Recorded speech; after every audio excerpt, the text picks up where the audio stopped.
الحمد لله نحمده ونستعينه ونستغفره ونعوذ بالله من شرور أنفسنا ومن سيئات أعمالنا من يهده الله فلا مضل له ومن يضلل فلا هادي له أشهد أن لا إله إلا الله وحده لا شريك له وأشهد أن محمدا عبده ورسوله أما بعد فأعوذ بالله من الشيطان الرجيم بسم الله الرحمن الرحيم لقد جاءكم رسول من أنفسكم عزيز عليه ما عنتم حریص علیکم بالمؤمنین رؤوف الرحیم صدق اللہ العظیم۔ سورہ توبہ کے آخر میں سے ایک آیت مبارکہ تلاوت کی گئی ہے جس میں نبی کریم صلی اللہ علیہ وسلم کا ایک وصف بیان کیا گیا کہ آپ علیہ الصلاۃ والسلام کو اپنی امت کے ساتھ کس قدر تعلق، کس قدر محبت، کس قدر شفقت اور کس قدر الفت، کہ اگر یہ امت کسی مشقت میں پڑ جائے، آپ علیہ الصلاۃ والسلام کا کوئی امتی کسی تکلیف میں ہو تو خود رسول اللہ صلی اللہ علیہ وسلم تکلیف میں آ جاتے ہیں، خود آپ علیہ الصلاۃ والسلام امتی کے اس درد کو محسوس کرنے لگ جاتے ہیں، اور اہل ایمان کے حق میں آپ بہت ہی مہربان اور بہت ہی شفیق اور رحم کرنے والے۔ ربیع الاول کا مہینہ ہے، رسول اللہ صلی اللہ علیہ وسلم کی پیدائش اسی مہینے میں ہوئی۔ اللہ کے رسول صلی اللہ علیہ وسلم کی پیدائش جس سن میں ہوئی اس کو لعام الفیل کہتے ہیں، ہاتھیوں والا سال، یعنی جس سال میں ابرہہ جو کہ حبشہ کا بادشاہ تھا اس نے بیت اللہ کو گرانے کے لیے ہاتھیوں کے لشکر کے ساتھ چڑھائی کی تھی۔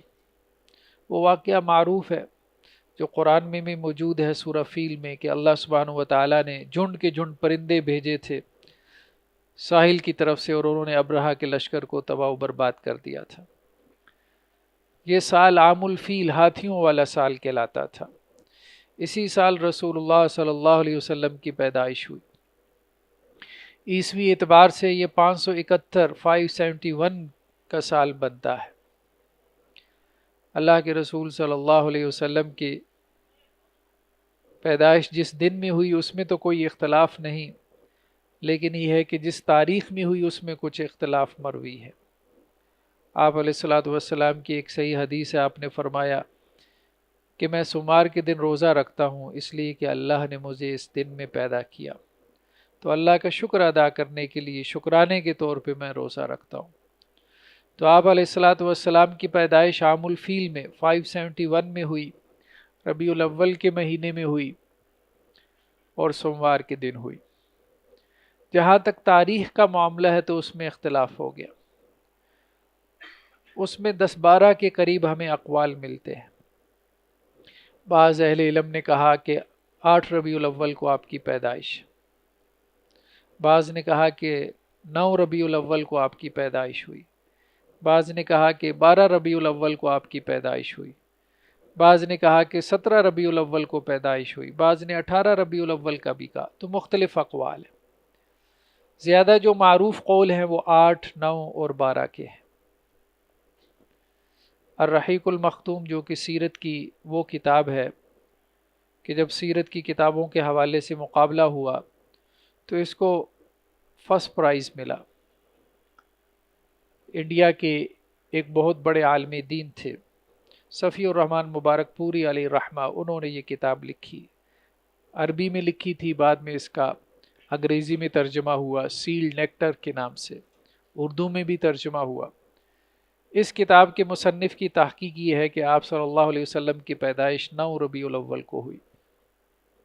بہرحال یہ کوئی بڑی بات نہیں ہے کہ آپ صلی اللہ علیہ وسلم کی پیدائش کی تاریخ میں اختلاف ہو جائے۔ اصل بات یہ ہے کہ ربیع الاول کا مہینہ ہمارے لیے کیا میسج لے کے آتا ہے۔ وہ میسج یہ ہے کہ ہم اپنے نبی کے ساتھ اپنے تعلق کو زندہ کریں، اور نبی کے ساتھ جو ہمارا تعلق ہے وہ 2 طرح کا ہے، وہ 2 شاخہ ہے، وہ 2 طرفہ ہے۔ اگر ہم 2 لفظوں میں اس کو سمرائز کریں، بیان کریں، اس کا خلاصہ نکالیں تو وہ دو لفظ ہیں، محبت اور اطاعت، کہ اپنے نبی کے ساتھ حد درجہ محبت اور اپنے نبی کی حد درجہ فرما برداری، یہی ہے نبی کے ساتھ تعلق۔ کچھ لوگوں نے کیا کیا کہ محبت کو بہت زیادہ اہمیت دے دی۔ ظاہری بات ہے کہ محبت بہت اہم ہے۔ اللہ کے رسول صلی اللہ علیہ وسلم کی ایک دفعہ حضرت عمر رضی اللہ عنہ سے ملاقات ہوئی، فرمایا کہ اے عمر مجھ سے کتنی محبت ہے؟ کہا اللہ کے رسول دنیا کی ہر چیز سے زیادہ۔ تو آپ علیہ الصلوۃ والسلام نے فرمایا کہ اپنی جان سے بھی زیادہ مجھے محبوب رکھتے ہو؟ تو حضرت عمر رضی اللہ عنہ سوچ میں پڑ گئے، پھر کچھ دیر بعد کہنے لگے کہ الآن یا رسول اللہ کے رسول صلی اللہ علیہ وسلم اب یہ کہہ سکتا ہوں، یعنی آپ کے توجہ دلانے کے بعد اب یہ کہہ سکتا ہوں پورے دل و جان سے کہ آپ کو اپنی جان سے بھی زیادہ محبوب رکھتا ہوں۔ تو آپ علیہ الصلوۃ والسلام نے فرمایا کہ عمر ابھی ایمان مکمل ہوا۔ اللہ کے رسول صلی اللہ علیہ وسلم کی حدیث ہمیں ملتی ہے صحیح بخاری میں کہ تم میں سے کوئی شخص اس وقت تک مومن نہیں ہو سکتا جب تک کہ مجھ سے اتنی محبت نہ رکھے کہ جو محبت اسے دنیا کی ہر چیز سے زیادہ ہو، یعنی مجھ سے محبت دنیا کی ہر چیز کے اوپر غالب ہو۔ تو رسول اللہ صلی اللہ علیہ وسلم کی ذات سے محبت ہمارے ایمان کا حصہ ہے۔ صحابہ کرام کی مثالیں ہمیں ملتی ہیں کہ کس طرح سے اپنی جان اللہ کے رسول صلی اللہ علیہ وسلم پہ نثار فرما دیتے تھے۔ لیکن دوسری چیز جو بہت اہم ہے وہ آپ صلی اللہ علیہ وسلم کی اطاعت۔ صرف محبت سے کچھ کام نہیں چلنے والا، یا صرف محبت کچھ کام نہیں آنے والی۔ اللہ کے رسول صلی اللہ علیہ وسلم کی سنت کی پیروی، آپ کی اتباع، آپ کی فرما برداری، کیونکہ صحابہ کرام صرف آپ صلی اللہ علیہ وسلم سے انتہا درجے کی محبت نہیں رکھتے تھے، بلکہ آپ کے انتہا درجے میں فرما بردار بھی تھے، آپ کی سنت کو انتہا درجے میں فالو کرنے والے بھی تھے۔ تو رسول اللہ صلی اللہ علیہ وسلم کے ساتھ ہم نے اپنے تعلق کو زندہ کرنا ہے، تو اس سے مراد دو لفظوں میں یہی ہے کہ اپنی محبت بھی آپ کے ساتھ جگانی اور آپ کی سنت کی پیروی اس کو بھی ہم نے دیکھنا ہے کہ کس قدر جو ہے وہ ہماری زندگیوں کے اندر رسول اللہ صلی اللہ علیہ وسلم کی سنت کی پیروی۔ اللہ کے رسول صلی اللہ علیہ وسلم کے بارے میں آتا ہے، یہ صحیح بخاری کی روایت ہے کہ حضرت برا بن عازب رضی اللہ عنہ سے کسی نے پوچھا کہ رسول اللہ صلی اللہ علیہ وسلم تلوار کی مانند تھے، یعنی دکھنے میں کیسے تھے اللہ کے رسول صلی اللہ علیہ وسلم؟ اب جب آپ صلی اللہ علیہ وسلم دنیا سے چلے گئے، صحابہ کا دور آیا تو تابعین کو اشتیاق ہوتا تھا، وہ پھر صحابہ سے پوچھتے تھے رسول اللہ صلی اللہ علیہ وسلم کے بارے میں کہ اللہ کے رسول کیسے تھے۔ جیسے آج ہم میں سے ظاہری بات ہے جس کو بھی اپنے نبی سے کچھ تعلق ہے، ایک اشتیاق تو ہے کہ کاش ہم بھی اپنے نبی کو دیکھ پاتے۔ تو کسی نے تابعی نے حضرت برا بن عازب رضی اللہ عنہ سے پوچھا کہ بتاؤ اللہ کے رسول دکھنے میں کیسے تھے؟ کیا تلوار کے جیسے تھے؟ یعنی آپ کا روب، دبدبہ، جلال ایسا تھا؟ تو اللہ کے رسول صلی اللہ علیہ وسلم کے بارے میں حضرت برا بن عازب نے کہا کہ لا، نہیں، ایسا نہیں ہے، بل مثل القمر، اللہ کے رسول صلی اللہ علیہ وسلم تو چاند کی مانند تھے۔ مطلب یہ کوئی مبالغہ آرائی نہیں ہے، ایسی مبالغہ آرائی نہیں ہے جو کہ شاعروں نے کر دی ہو، بلکہ یہ صحابہ کرام کا بیان ہے، ان صحابہ کرام کا جو اپنے بیان میں بہت محتاط تھے۔ اور یہ روایات کوئی ایسی روایات نہیں ہے جو قصے کہانیوں کی کتابوں میں آ گئی ہوں، بلکہ یہ صحیح بخاری کی روایت۔ تو صحیحین کی روایات میں جو مطلب صحیح ترین روایات ہیں، متفقن علیہ جسے کہتے ہیں، یعنی وہ روایت کہ جس کے اوپر صحیح بخاری اور صحیح مسلم کا اتفاق ہو جائے، تو ایسی روایات میں ہمیں اللہ کے رسول صلی اللہ علیہ وسلم کے اوصاف خلقی اور آپ صلی اللہ علیہ وسلم کے اخلاق حسنہ کا علم ہوتا ہے۔ آپ صلی اللہ علیہ وسلم پیدائشی اعتبار سے بھی اللہ سبحانہ و تعالیٰ نے آپ کو بہت حسن عطا کیا تھا، آپ کا جسم بہت متناسب تھا۔ صحیح روایات میں ملتا ہے کہ اللہ کے رسول صلی اللہ علیہ وسلم کشادہ سینے والے تھے، یعنی آپ کا سینہ چوڑا تھا۔ اب سینہ چوڑا ہونا، اب ظاہری بات، اللہ کے رسول صلی اللہ علیہ وسلم کے جو بال تھے وہ کانوں تک آتے تھے، کانوں کی لو تک آتے تھے، یعنی لمبے بال آپ صلی اللہ علیہ وسلم کے تھے۔ پھر صحابہ کرام کہتے ہیں نہ تو آپ کے بال گھنگریالے تھے اور نہ ہی بالکل سیدھے تھے۔ ایک اور روایت ہے محمد بن عمار بن یاسر، وہ کہتے ہیں میں نے ربیع بنت معوذ سے پوچھا کہ اللہ کے رسول صلی اللہ علیہ وسلم کے بارے میں کچھ بیان فرمائیں کہ اللہ کے رسول دیکھنے میں کیسے لگتے تھے؟ تو انہوں نے کہا یا بنی لو رأیتہ رأیت الشمس طالعہ، اے میرے بچے، اگر تم اللہ کے رسول صلی اللہ علیہ وسلم کو دیکھ لیتے تو تمہیں ایسے لگتا کہ جیسے سورج طلوع ہو رہا ہو۔ تو حضرت عامر بن العاص رضی اللہ عنہ کہتے ہیں، اب یہ بھی صحیح روایت ہے حضرت عمر بن العاص رضی اللہ عنہ سے، کہتے ہیں جب میں ایمان نہیں لایا تھا تو اس وقت میرے نزدیک سب سے مبغوض ترین جس سے مجھے بغض تھا وہ اللہ کے رسول تھے، لیکن جب میں ایمان لے کے آیا تو رسول اللہ صلی اللہ علیہ وسلم سے زیادہ دنیا میں مجھے کوئی محبوب نہیں تھا۔ اور اگر تم مجھ سے یہ پوچھو کہ رسول اللہ صلی اللہ علیہ وسلم کی شکل و صورت میں سے کچھ بیان کرو تو اللہ کی قسم یہ میرے لیے ممکن نہیں ہے، ممکن نہیں۔ اور اس کی وجہ یہ ہے کہ کبھی مجھے رسول اللہ صلی اللہ علیہ وسلم کا چہرہ دیکھنے کی ہمت ہی نہیں پڑی۔ سالوں انہوں نے بتائی تھے اللہ کے رسول صلی اللہ علیہ وسلم کے ساتھ، آپ کی مجلس میں بیٹھتے تھے، تو وہ کہنے لگے کہ آپ صلی اللہ علیہ وسلم کی مجلس میں جب ہم بیٹھتے تھے تو آپ کا روب، دبدبہ، آپ کا جلال اتنا ہوتا تھا کہ اللہ کی قسم کبھی نظر بھر کے دیکھنے کی ہمت نہیں پڑتی تھی۔ تو اس لیے اگر تم مجھ سے یہ پوچھو گے کہ رسول اللہ صلی اللہ علیہ وسلم کے بارے میں کچھ بیان کرو تو میں بیان کرنے سے قاصر ہوں۔ تو صحابہ کے بارے میں آتا ہے کہ وہ رسول اللہ صلی اللہ علیہ وسلم کی بہت زیادہ تعظیم کرتے تھے۔ تعظیم تو ویسے بھی تھی، لیکن اس کے باوجود وہ جو اللہ کے رسول صلی اللہ علیہ وسلم کی ایمانی کیفیت ہوتی تھی، اس ایمانی کیفیت کی وجہ سے ایک روب اور ایک دبدبہ اور ایک جلال کی صورتحال پیدا ہو جاتی تھی۔ تو کسی بھی صاحب ایمان کے لیے بہت مشکل ہو جاتا تھا کہ نظر بھر کے رسول اللہ صلی اللہ علیہ وسلم کو دیکھ سکے۔ صحیح بخاری کی ایک اور روایت ہے حضرت برا بن عازب سے ہے کہ اللہ کے رسول صلی اللہ علیہ وسلم احسن الناس وجہ، کہ لوگوں میں چہرے کے اعتبار سے بھی سب سے خوبصورت تھے، وہ احسن الناس خلقا، اور اخلاق کے اعتبار سے بھی بہترین تھے۔ اللہ سبحانہ و تعالیٰ نے آپ علیہ الصلاۃ والسلام کو ہر طرح سے نوازا تھا، ہر طرح سے آپ صلی اللہ علیہ وسلم کو نوازا تھا۔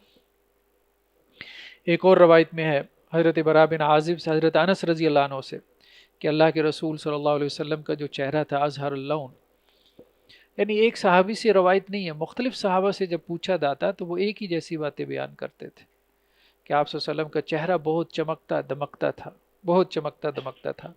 بعض روایات میں ہے کہ آپ کا رنگ نہ تو بہت سفید تھا نہ ہی سرمئی تھا، بلکہ بین بین تھا۔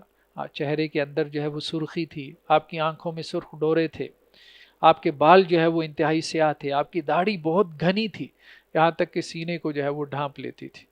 جب آپ قدم بھرتے تھے تو آپ قدم جو ہے وہ جما جما کے چلتے تھے، اور آپ کا قد نہ تو بہت لمبا تھا نہ بہت چھوٹا تھا، بلکہ متوسط قد کے تھے اللہ کے رسول صلی اللہ علیہ وسلم۔ تو حضرت انس رضی اللہ عنہ فرماتے ہیں کہ اللہ کی قسم جب میں آپ کی ہتھیلی کو چھوتا تو ریشم سے زیادہ آپ کی ہتھیلی کو میں نرم پاتا تھا،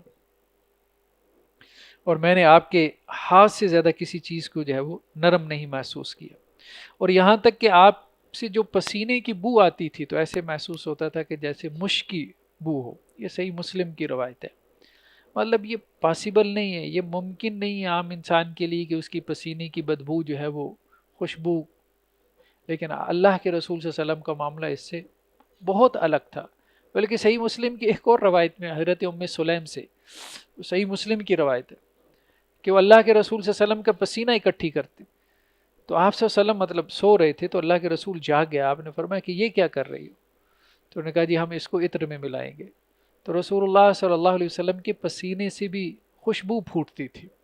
تو اللہ کے رسول صلی اللہ علیہ وسلم ویسے بھی صفائی ستھرائی کا بہت دھیان کرتے تھے، نظافت میں، کلینینس میں، مطلب ہر وقت جو ہے وہ مسواک کرتے رہنا اللہ کے رسول صلی اللہ علیہ وسلم کا خاصہ تھا۔ کپڑے میں، اٹھنے بیٹھنے میں، ایون کے بعد ازواج مطہرات نے ایک مرتبہ یہ کہہ دیا کہ آپ شہد کھاتے ہیں تو شہد کھانے کی وجہ سے آپ کے منہ سے جو ہے وہ اسمیل آتی ہے، تو آپ صلی اللہ علیہ وسلم نے شہد کھانا بند کر دیا، حالانکہ شہد تو حلال چیزوں میں سے تھا۔ پھر اللہ کی طرف سے جو ہے وہ اس کے اوپر وحی نازل ہوئی کہ اے نبی صلی اللہ علیہ وسلم آپ شہد کھانا بند نہ کریں۔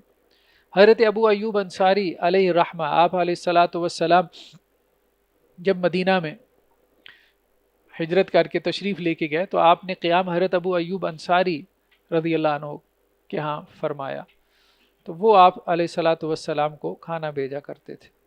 تو ایک مرتبہ انہوں نے کھانا بھیجا جس میں پیاز تھا، تو آپ صلی اللہ علیہ وسلم نے واپس فرما دیا۔ تو انہوں نے پھر بعد میں پوچھا کہ اللہ کے رسول صلی اللہ علیہ وسلم کیا کھانا آپ کو پسند نہیں آیا؟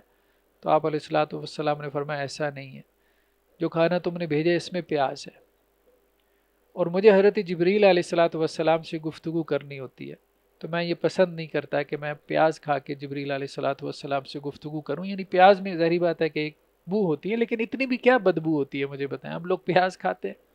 تو رسول اللہ صلی اللہ علیہ وسلم کی بہت نفاست تھی، بہت زیادہ نفاست تھی. یعنی اتنی سی اسمیل بھی اللہ کے رسول صلی اللہ علیہ وسلم برداشت نہیں کرتے تھے.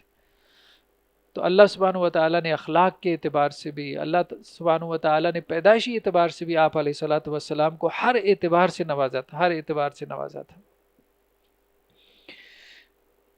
حضرت کعب بن مالک سے روایت ہے کہ اللہ کے رسول صلی اللہ علیہ وسلم جب ہمارے ساتھ مجلس میں بیٹھے ہوتے تھے، تو جب آپ خوش ہوتے تھے تو آپ کا چہرہ ایسے چمکتا تھا، ایسے دمکتا تھا کہ جیسے مطلب کسی نے جو ہے وہ آگ روشن کر دی ہو.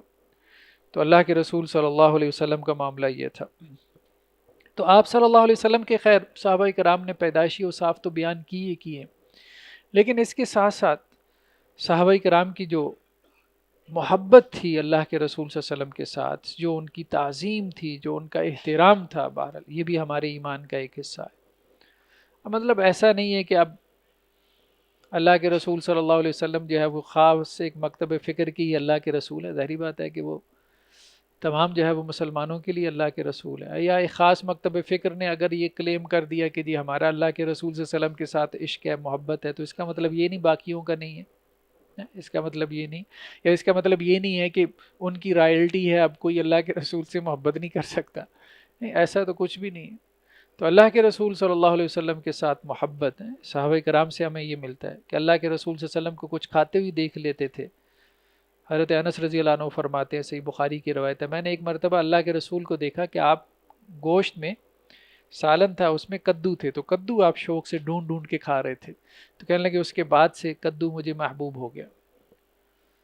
کہ اللہ کے رسول صلی اللہ علیہ وسلم کو میں نے دیکھا کہ آپ کو کدو جو ہے وہ محبوب ہے، اس کے بعد سے مجھے محبوب ہو گیا. کہ جس طرح آپ سالن میں سے کدو اٹھا اٹھا کے کھایا کرتے تھے، اسی طرح سے مجھے بھی وہ بہت پسند ہو گیا. تو صحابہ کرام کا معاملہ یہ تھا کہ انتہا درجے میں اللہ کے رسول صلی اللہ علیہ وسلم سے محبت، اللہ کے رسول صلی اللہ علیہ وسلم سے. عروہ بن مسعود ثقفی جو کہ ایمان نہیں لائے، یہ قریش کی طرف سے یہ ایک وفد گیا تھا. بہرحال جب انہوں نے مدینہ میں جا کے جو ہے وہ دیکھا صورتحال کیا ہے اللہ کے رسول صلی اللہ علیہ وسلم کی، تو اب عروہ بن مسعود ثقفی نے واپس آ کے قریش کو بتایا کہ دیکھو محمد صلی اللہ علیہ وسلم سے تم لڑنے چلے ہو، اللہ کی قسم میں تو وہاں دیکھ کے آیا ہوں مدینہ میں محمد صلی اللہ علیہ وسلم اور اصحاب محمد، ان کے صحابہ کی صورتحال کو. میں نے کیسر و کسریٰ کے دربار بھی دیکھے، رومن امپائر، ایرانیوں کے شہنشاہ بھی میں نے دیکھے، لیکن کوئی اپنے بادشاہوں کی اتنی عزت نہیں کرتا جتنا کہ اصحاب محمد محمد صلی اللہ علیہ وسلم کی عزت کرتے ہیں. اللہ کی قسم ان کا وضو کا پانی نیچے نہیں گرنے دیتے، وہ اپنے ہاتھوں میں لے کے اس کو اپنے جسم پہ مل لیتے ہیں. تو تم کس قوم سے لڑنے کے لیے نکلے ہو، کس قوم سے لڑنے کے لیے نکلے ہو؟ تو رسول اللہ صلی اللہ علیہ وسلم کی ذات کے ساتھ محبت یہ بہت ضروری ہے.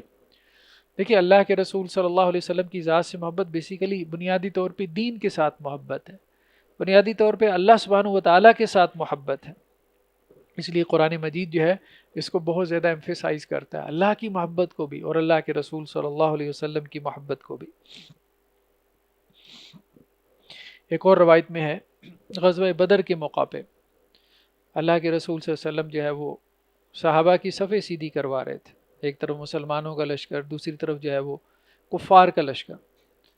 اب ایک صحابی جو ہے وہ صف میں آگے کھڑے تھے جن کا نام سواد تھا. اللہ کے رسول صلی اللہ علیہ وسلم کے ہاتھ میں جو ہے وہ تیر تھا، تو اللہ کے رسول صلی اللہ علیہ وسلم نے ان کو ایسے کیا کہ صف کے درمیان میں کھڑے ہو، سیدھے ہو کے کھڑے ہو. تو وہ فوراً بول پڑے اللہ کے نبی صلی اللہ علیہ وسلم مجھے تو قصاص چاہیے، مجھے تو بدلہ چاہیے. تو آپ علیہ الصلاۃ والسلام نے کہا کہ اچھا. تو اللہ کے رسول نے وہ تیر ان کے ہاتھ میں پکڑا دیا کہ چلو جتنا تمہیں میں نے چبویا اتنا تم مجھے بھی چبو لو. تو کہنے لگے اللہ کے رسول ایسے نہیں، جہاں آپ نے مجھے تیر لگایا ہے تو میرے جسم پہ تو کپڑا نہیں تھا، تو آپ نے تو کرتا پہنا ہوا ہے. تو آپ صلی اللہ علیہ وسلم نے اپنے جسم سے کپڑا ہٹایا اور کہا کہ چلو اب جتنی تکلیف مجھ سے پہنچی ہے اتنی تکلیف مجھے پہنچا لو. تو وہ فوراً اللہ کے رسول صلی اللہ علیہ وسلم کے جسم سے لپٹ گیا اور آپ کے بوسے لینے لگے. تو اللہ کے رسول صلی اللہ علیہ وسلم فرمایا کہ یہ کیا ہے؟ کہنے لگے اللہ کے رسول بس اب میدان جنگ لگا ہوا ہے، سجا ہوا ہے، کیا معلوم کہ اللہ کے پاس حاضری ہو جائے. تو میں نے چاہا کہ اللہ سبحانہ و تعالیٰ کے پاس حاضری سے پہلے میرا جسم آپ کے جسم سے مس کر جائے. تو میں نے تو اس کے لیے ایک بہانہ ڈھونڈا تھا، بہانہ تراشا تھا. اللہ کے رسول صلی اللہ علیہ وسلم نے ان کے لیے برکت کی دعا دی. پھر وہ بدر کے اندر شہید بھی ہو گئے، بدر کے شہداء میں سے تھے. اسی طرح سے ہمیں بہت سارے صحابہ کے بارے میں ملتا ہے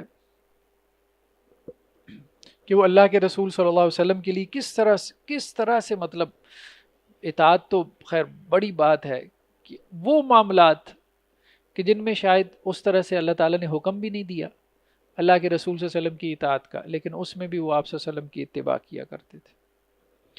آپ صلی اللہ علیہ وسلم جب مدینہ میں تشریف لائے تو حضرت ابو ایوب انصاری، یہ آپ کے ننہال میں سے تھے، ان کے ہاں قیام فرمایا. تو ان کے ہاں جو ان کا گھر تھا حضرت ابو ایوب انصاری کا، وہ مطلب ایک اس کے اوپر فلور بھی تھا، جیسے ہمارے ہاں ڈبل سٹوری ہوتا ہے، ایک گراؤنڈ فلور تھا اور ایک اس کے اوپر ایک کمرہ سا بنا لیتے تھے. پرانے زمانے میں بھی یہ تھا، 2 منزلہ مکان ہوتے تھے. تو اللہ کے رسول صلی اللہ علیہ وسلم نے چاہا کہ میں نیچے ہوں گا، کیونکہ ملنے والے لوگ آ رہے تھے، تو اگر مجھے آپ اوپر فرسٹ فلور کے اوپر پہنچا دیں گے تو اب ظاہری بات ہے جو مدینہ میں لوگ مجھے دیکھنے کے لیے ملاقات کے لیے آ رہے ان کو تکلیف ہوگی. تو آپ صلی اللہ علیہ وسلم نیچے رک گئے. اور یہ دونوں میاں بیوی تھے، ام ایوب انصاری، ابو ایوب انصاری رضی اللہ عنہما. تو یہ اللہ کے رسول صلی اللہ علیہ وسلم کے اوپر سوتے تھے. تو حضرت ابو ایوب انصاری پہلی رات ہی کہنے لگے کہ ہم اللہ کے رسول صلی اللہ علیہ وسلم کے اوپر ہیں اور اللہ کے رسول ہمارے نیچے ہیں، یہ تو پاسبل نہیں، یہ تو ممکن نہیں ہے.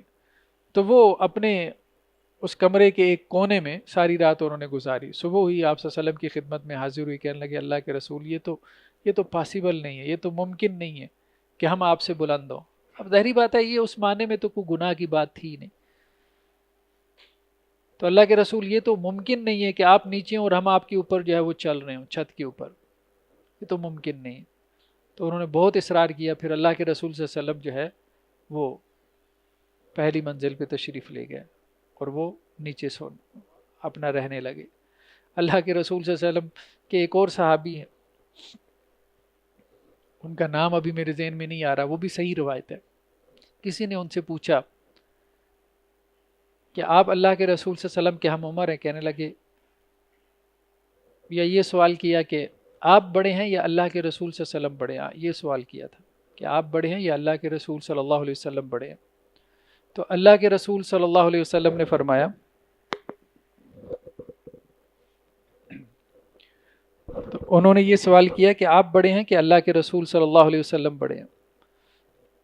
کسی نے ان سے صحابی سے، کسی تابعی نے سوال کیا.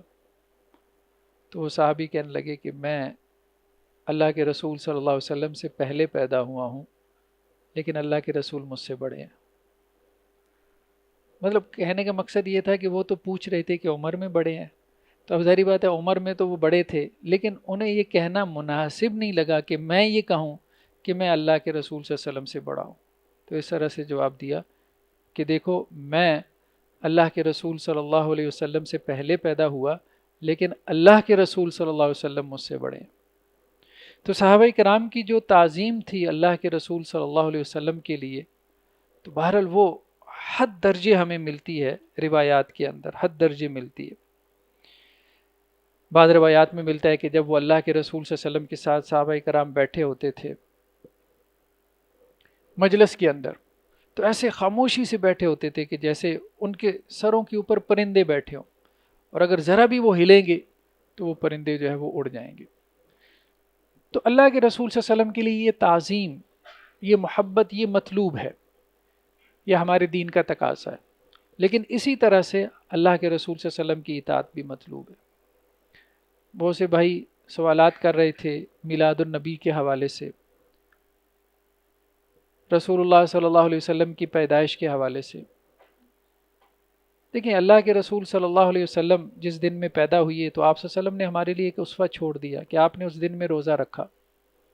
اس میں تو کوئی شک نہیں کہ اللہ کے رسول ہمارے لیے بہت بڑی نعمت ہے، بہت بڑی نعمت ہے. تو اگر ہم اس دن میں روزہ رکھ لیں ایک شکرانے کے طور پہ کہ اللہ کے رسول صلی اللہ علیہ وسلم ہمارے لیے سب سے بڑی نعمت، تو یا اللہ ہم اس نعمت کا شکر ادا کرنے کے لیے کہ جیسے آپ کے نبی نے اس کا شکر ادا کیا، ہم بھی شکرانے کے طور پہ روزہ رکھتے ہیں، تو یہ اسوہ ہمیں ملتا ہے نبی کریم صلی اللہ علیہ وسلم سے، کہ یعنی نبی کریم صلی اللہ علیہ وسلم کی ولادت کی خوشی، دیکھیں خوشی تو ظاہری بات ہے بندہ مومن کو کیوں نہیں ہوگی، ہمارے ہاں بچہ پیدا ہوتا ہے تو ہمیں خوشی ہوتی ہے، تو رسول اللہ صلی اللہ علیہ وسلم کی پیدائش کی ہمیں خوشی نہیں ہوگی، کیوں نہیں ہوگی؟ لیکن اصل مسئلہ یہ ہے کہ ہم اس میں خرافات میں نہ پڑ جائیں، جیسا کہ اب بہت سے اہل علم نے، جیسے ابھی کل پرسوں ہی میں ایک بریلوی اسکول آف تھاٹ سے تعلق رکھنے والے ایک مفتی صاحب، ان کا ایک بیان سن رہا تھا کہ ہمارے ہاں اب لوگوں نے جھنڈیاں لگانے، پہاڑیاں بنانے، اور اسی طرح سے جو ہے وہ شرک والی نعتیں پڑھنے، اور اب تو یہ بھی شروع ہو گیا ہے کہ ماڈلز جو ہے وہ لا کے سٹیج کے اوپر بٹھا دی جاتی ہیں میلاد النبی کے موقع پہ، تو ان چیزوں کو جو ہے وہ میلاد النبی بنا لیا، حالانکہ یہ خرافات کی قبیل سے ہیں۔ اب سارا دن نعتیں پڑھے اور آپ جمعہ کی نماز ضائع کر دیں، یہ تو رسول اللہ صلی اللہ علیہ وسلم نے نہیں فرمایا تھا۔ تو آپ صلی اللہ علیہ وسلم سے محبت کا اظہار ہم نے کرنا ہے، نعت بھی پڑھنی ہے، لیکن ایسی نعتوں کا انتخاب کریں کہ جس میں شرک نہ ہو، درود شریف کا اہتمام کریں، پھر سیرت کا مطالعہ کریں، پھر رسول اللہ صلی اللہ علیہ وسلم کی اتباع، حد درجے اتباع، اس کی کوشش کریں۔ باقی یہ جو روپیہ پیسہ وغیرہ ہم ضائع کر دیتے ہیں، صحیح بات یہی ہے، ضائع کر دیتے ہیں، کہ بچوں نے جو ہے وہ چھوٹی چھوٹی پہاڑیاں گلیوں میں بنائی ہوتی ہیں، کبھی آپ جا کے دیکھیں، اور اس میں انہوں نے اپنے کارٹونز اور اپنے ٹائز وغیرہ رکھے ہوتے ہیں۔ اب اس کے بجائے بچوں کو ایجوکیٹ کیا جائے، رسول اللہ صلی اللہ علیہ وسلم کی سنتیں بتائی جائیں، ٹھیک ہے؟ تو بچوں کو ہم اس رستے پہ نہ لگائیں کہ وہ ہم ان کو بھکاری بنا دیں، کہ وہ رسی لے کے کھڑے ہیں اور ایک ٹوپی ہاتھ میں پکڑی ہے اور چندہ مانگ رہے ہیں، ٹھیک ہے؟